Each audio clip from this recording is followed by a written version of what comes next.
Well, here we are under the escalators again at the Cornhusker Marriott, and we are joined by Gary Gilley, the founder of Think on These Things Ministries, pastor of Southern View Chapel in Springfield, Illinois. Springfield, the capital of Illinois. The capital. And the website is tottministries.org. Think on These Things, tottministries.org. And Gary, why don't we open up with just you telling us a little bit about your background and how you got into this website, which would you call a discernment ministries website? That would be good, yes.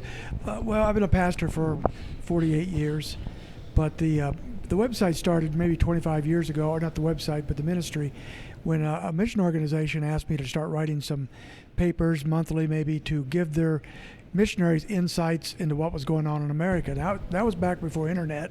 So they were coming home from the mission field. They didn't know what was going on. They were getting blindsided in their churches. And so they asked me if I could just, write a little paper.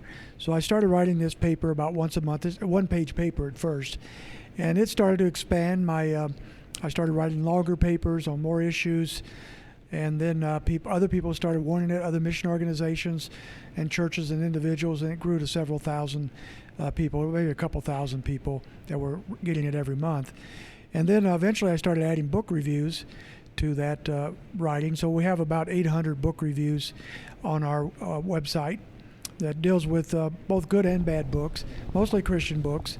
But books that are pertinent today. And so those book reviews are there, and articles that I've written are there as well. So it's been a kind of a discernment ministry. I deal sometimes with current trends like critical race theory. Other times I'm dealing with doctrinal issues such as limited atonement. And the discussions going on there are redemptive hermeneutics.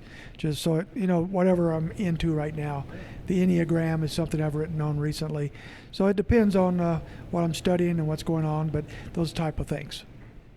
Yeah, and I really appreciate the ministry. I get the emails for the articles and the book reviews and things, and it's been really helpful. And I really appreciate you even reading the books that people aren't really necessarily excited to read, but we need to be informed about. Right. And I'm sure sometimes it's a challenge to kind of slog through some of those things, but it's necessary. Right? Could you just speak to the necessity of really understanding what these authors are saying as it relates to? It's a variety of issues that you've written over the years, but really getting it from the horse's mouth and understanding the original source material on some things. Yeah, I think it's real important that we go to the original sources, because a lot of times people will believe things or write things or whatever, that they're getting that secondhand stuff. So they're reading somebody's book who read somebody else's book who said this. It may or may not be in context, and that's not fair to them, not fair to me. So I want to read the original sources. What are they really saying? And then critique that. My book reviews and a lot of the articles will look at issues in those books that some of it might be very good. And so I will try to highlight the good features of those books.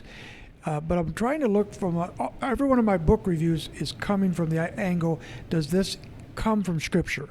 Does it emerge from Scripture? So I'm going to look at that book on that basis and say, yes, this has some really good features, but here are a number of things out of context, a number of things that went beyond Scripture or whatever, and just try to critique it from that angle. So I want to give readers a perspective from somebody with a conservative theological viewpoint, and they may not agree with it when they read it themselves, but a lot of people are very happy to get those kind of reviews. Sometimes they don't have to read a book because they've read something. I don't want to do that, or they might be attracted. So every year every couple of years I put out an article on the books that I've read the last 2 years or so that I think are really good. So I'm putting one out next month on about 40 books that I've read the last 2.5 years that I think are worth reading. They're not all perfect, but they're worth reading. And people can read a synopsis, maybe go into that and pick up some good literature. When it comes to movements and trends that you cover, how do you know what's going on out there? Is it because you try to keep your finger on the pulse of the Christian culture? Is this stuff coming up in your church? How do you decide what you're going to write about, and how do you stay aware of these things? Yeah, I'm reading various blogs and things that come across my way that are telling me that something's happening. I get a lot, because I have so many people that have read my stuff now, I get a lot of people that write in and say, have you heard about this author? Have you heard about this movement? And if it's something that I think is getting into the church, I want to look into it. So it could come from my own people, but often it doesn't. And often it's something from somebody else. So I'm not looking at every little trend, because there are hundreds of trends, but things that are catching traction in our church communities, especially conservative communities, I want to look at those. But one of the things I try to do is be ahead of my people. I want to get invested in these things before they're invested in them. So what I've learned, I think you mentioned this today when we were at our seminar, is that once people get invested, once they get emotionally attached to any issue, any ism, it is very difficult to shake them. It's hard. They get their backs up. They think you're being critical. But if I can get to them with truth before they get invested, I can speak to them. So I want to be ahead of the curve with my people as much as possible before they get sucked into something that could be detrimental to them. And speaking of that seminar, we just got out of a seminar that you led on critical race theory for about an hour and a half. We were discussing that issue. As I've been walking around Lincoln here, I just saw today in a couple of different businesses the same sign. I don't know if the city's making them or who's making them, but it says something like, "We stand for justice and unity." Of course, probably coming from a CRT worldview, certainly not a biblical worldview. They wouldn't be in business anymore if that was the case. And so how has, because I think now the questions are how, not if, how has the CRT worldview, perspective, philosophy, whatever we want to call it, how has that affected your neck of the woods? Think of the Springfield, Illinois area. In what ways has it been popping up in your community? We haven't been affected as much as some, but we are the capital city of Illinois. So there's a lot of the schools, the politicians, and so forth are making decisions based upon what they're learning about CRT. And the fact is that most people don't know much at all about CRT. It's been around in the academy for decades. But so the people at the universities and lawyers and so forth have heard of this. They know something about it. But the average person doesn't. And the average politician doesn't. The average school teacher doesn't. So all this is popping up, and they're just learning as they go. And as they're doing that, first of all, they jump on it because, we want to be fair. We don't want to be racist. And it sounds up front like we're trying to help out with that situation. But now they're learning what it really is. And I think the cover's been blown a little bit. People are starting to see the real essence of the cultural Marxism behind CRT. And I think an awful lot of people, even those that are more on the liberal progressive side, are saying, not so fast. We're moving into territory that doesn't make sense and isn't going to solve any problems. So when Robin DiAngelo wrote her book, White Fidelity, which has become the Bible of the movement right now, the most popular work, she basically said there are no real races to speak of. It's just a structure. And then she, in essence, said there's no way to fix this. There's really no way forward. Well, that's a pretty bad message. Mm-hmm. And so what do you do? How do you actually change something where there's no way forward? So I think people are getting frustrated. They're starting to learn, but they don't know what to do. They don't want to be against it because this is the cutting edge stuff. And if you stand against CRT, somehow you're against progress. You're not woke, and that doesn't fly well. As a matter of fact, you can be canceled in a lot of circles as a result of that. So that it's a dangerous time for them. But I think people are starting to see a little bit about the truth there.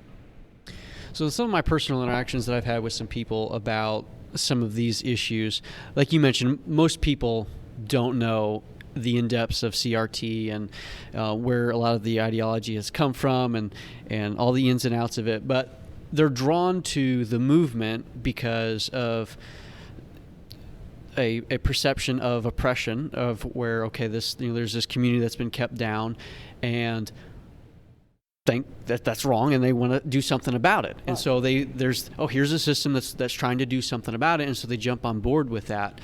And I see that, and I actually think that there's some hidden apologetic opportunities embedded within this movement right now, where we have opportunities to speak truth and speak the gospel into a scenario where, okay, individuals that maybe they don't understand all the ins and outs of CRT, but they are embracing this because they perceive that it will be a net positive for bringing about the equality of outcome and all of those things. And we can look at that and say, well, why is it important that there's equality? Why is that? Well, we're made in the image of God, and we can see that there's actually things in there that we can get to and get to the gospel. Have you noticed anything like that where as you've been interacting with CRT, we get focused on the academic side of it, and it can get pretty heady pretty quick. But opportunities where we can actually go in and say, well, I see you're trying to address this problem. Let's talk about how the gospel actually addresses that. I haven't seen a whole lot of that yet, to be honest. We're still only about a year or so into this. And I think the emotions are still high. And as a result of that, there's a lot of pushback whenever you try to challenge this. So right now, in the last year, we're in the IFCA at the IFCA Convention right now, and we're addressing some of these issues. When it first started coming out about a year ago, we talked about, the leadership did, what can we do to address it and state where we are. And it's taken a year to get there. And this year we've made a resolution and we talked about it and so forth.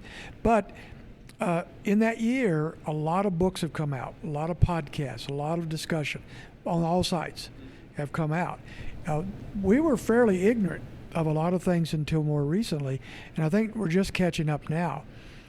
In my view, right now, I've read a lot of books, over 20 books on this issue, and in my view, it's getting saturated. There's not a lot more that can be said. I'm pretty much backing off now, reading too many more books on this. I don't want to really read any more. Although Owen Strand just came out with one, I might go ahead and read his. I like his. Imagine stuff. There's only so much you can stomach before it's just like, okay, enough. Well, exactly. I mean, how many times can you say the same thing? Yeah. And in my view, the solution is fairly simple. On how we should address this and deal with it, and that's a biblical position where let's go back. Let's start with Scripture. Let's not start with CRT or postmodernism. Let's start with Scripture. How does Scripture tell us to think and to structure our lives and to proclaim the message? What is our message, and what is our mission? And I don't think there's a lot of questions on what that is, even though we might have different theological stripes. The big picture is there in the conservative circles. And if we go back with Scripture, if we start with Scripture, I don't think we have a lot of wiggle room there. It's pretty straightforward. So this movement, what it has done and will continue to do is give us perhaps a preparation. I think a preparation for the future. We are at pivotal times. And I think this might be the warning shot before a lot worse things could come. And for the church, we may be facing persecution and other things. So I think this is a good warning shot for us to be prepared. How will our churches function if we come under persecution and resistance? How will we personally function? I don't think we've really thought deeply about that until more recently, and we're just now starting to think about it. As a local church pastor, in addition to your ministry and addressing some of the broader church issues, have you found there to be common denominators in all of this? Year after year, trend after trend, movement after movement. Imagine you're speaking to just some other local church pastors now, and is there just a few principles that they can grab onto that will, generally speaking, help guard themselves and their church against just the next thing that's going to come at them? Yeah, it goes back to the same thing over and over, especially in my book reviews, is the sufficiency of Scripture. Is the Bible sufficient or isn't it? Do we need to add something else to the Scriptures to understand ourselves, understand God, understand life, understand our mission? Or is the Bible truly sufficient in that area? So I find pretty much the same trend over and over and over. even in good books and good movements, they would often that you go a certain distance in the right direction, then you start adding layers of other stuff, whatever that might be, and those layers are the parts that draw us astray from our mission and our message. So I keep going back to the same thing. What is how do we critique these things biblically? Is this coming from Scripture? Is this truly what the Bible teaches? So if we use that as our grid, and we take all these things through the grid of Scripture, then we can get a pretty good insight of most things pretty quickly, because it's making the same errors every time. It just different pictures. Shifting directions a little bit here, as tomorrow is kind of the last day of the convention here. It's kind of just one seminar in the morning, basically, or two seminars, and you're doing one on the Enneagram. A lot of people are have gotten kind of caught up in the whole Enneagram movement, and Personality stuff. personality tests in general. And here you are doing a seminar on it, and you've written about it on your Think on These Things. And there's some dangers inherent within it. How would you respond to someone who says, "Well, it's just a personality test. What's the big deal?" How would you react to that kind of question? Well, the Enneagram differs from a lot of the other personality things in that it claims. It claims to connect us with God. It claims to promote sanctification. It claims to give us insight so that we can be a better Christian. It makes a lot of claims for itself that Scripture makes for itself. So I see that as the big danger. Now, I'd realize that probably the average person playing around with the Enneagram is more like a parlor game. They're taking the test. They came out of number 3. My buddy came out of 5, and they kind of compare notes and they walk away and they're done. Okay, fairly harmless. But if you really get into the books and the movements and the seminars, they're going much beyond that. And I was pretty much done with the Enneagram a few months ago. I'd written an article, didn't want to deal much more with it. Then Todd Wilson came out with a book. I don't know if you guys know Todd Wilson or not, but he's a pretty heavy-duty theologian. He's in charge of a movement of pastor theologians. They have an organization that promotes pastors as theologians. I like it. Their original book was good. I think pastors ought to be theologians, not simply people that move things around on the deck, Everybody is a theologian. It's just whether or not you're a good one. Yeah, and they're promoting good theologians. That's good. Well, but then he comes out with this book on the Enneagram and how you can introduce it to the church, and it kind of blew me away. Here's a guy that knows his stuff. He's not exactly in our camp, but he knows his stuff. He's a good theologian. He's got his degree from either Oxford or Cambridge over in England. He's smart, and he's promoting theology. Next thing you know, he's saying, well, that's not enough. The Bible's not enough. You need to have the Enneagram to understand how to be a good pastor, to be able to run a church properly, to promote sanctification. So he writes this whole book. The first 2 chapters, he basically admits there's nothing in Scripture that supports this. I didn't draw any of this from Scripture, but nevertheless, supposedly it's going to help. So I got back into it a little bit. I'm going to be doing a seminar tomorrow. And a lot of the older people, by older 40 and above, don't even know what this is. But the young people are all about it, and they understand it. So I want to be able to give some insights to keep them from trying to buy into something that's going to supplement Scripture and lead a wrong direction. Because people are taking this and they're building their whole life identity around the results of the Enneagram, and it's becoming the guiding star of their life in a lot of ways. And there's a lot of danger in that. Yeah, again, you're supplanting Scripture with a test, or a bunch of tests. If you really get into it, it's very complicated. It's not just a little test and you come out of 3. There are wings. There's groupings. There's all sorts of stuff, highly technical. And even the so-called experts in the movement say, we're just learners. But these learners are guiding people in a direction that they're not even sure where they're going. Yes. Well, and there's so much New Age stuff that's going on now, too. It seems like there's a rise in new age things like the age of Aquarius type stuff you think of with the 60s, the dawning of the age of Aquarius. It seems like there's a rise again today, and I think the Enneagram's probably tied into a lot of that because everything is just so mystical about it. There's no firm foundation there. So anyway, well, Gary Gilley, thanks for joining us for this conversation. Again, it's Think on These Things Ministries, TOTT.ministries.org, and we'll link to that in the show notes. So thanks for joining us. Thank you. Do